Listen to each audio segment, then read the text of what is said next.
जय श्री राम। हमारे YouTube channel नीलम पांडे लोकगीत में आप लोगों का स्वागत करते हूँ। आज मैं बहुत पुराना बेटी विदाई गीत आप लोगों को सुनाने जा रही हूँ। कैसा लगेगा? लाइक शेयर सब्सक्राइब जरूर करिएगा और कमेंट करके बताइएगा कि हमारा विदाई गीत आप लोगों को कैसा लगा। जय श्री राम। के करे घर वाली पल देखी, के करे घर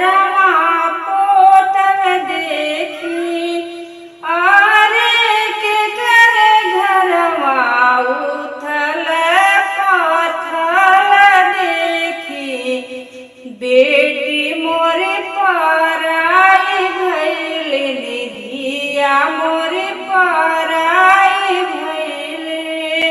सासु घर वाली पल देखी, ससुर घर पोतल देखी।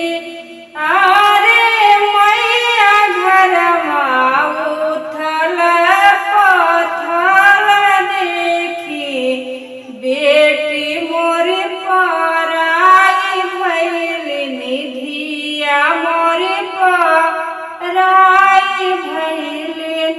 अरे मैया घर उथल पथल देखी, धिया मोरे पराई भइल, बेटी मोरे पराई भइल। आंगन बैठली मैया रोवे, सभवा गैया रोवे। अरे आज मोर अंगना घरवा सुन भइल, बेटी मोरे पराई भइल। अरे आज मोर अंगना घरवा सुन भइल, बेटी मोरे पराई भइल, निधिया मोरे पराई भइल।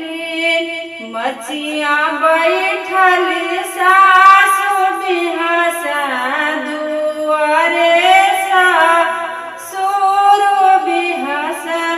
अरे आज मोर दिया नासु फल भइल, बेटा से पतोहिया अइली, बेटा से पतोहिया अइली।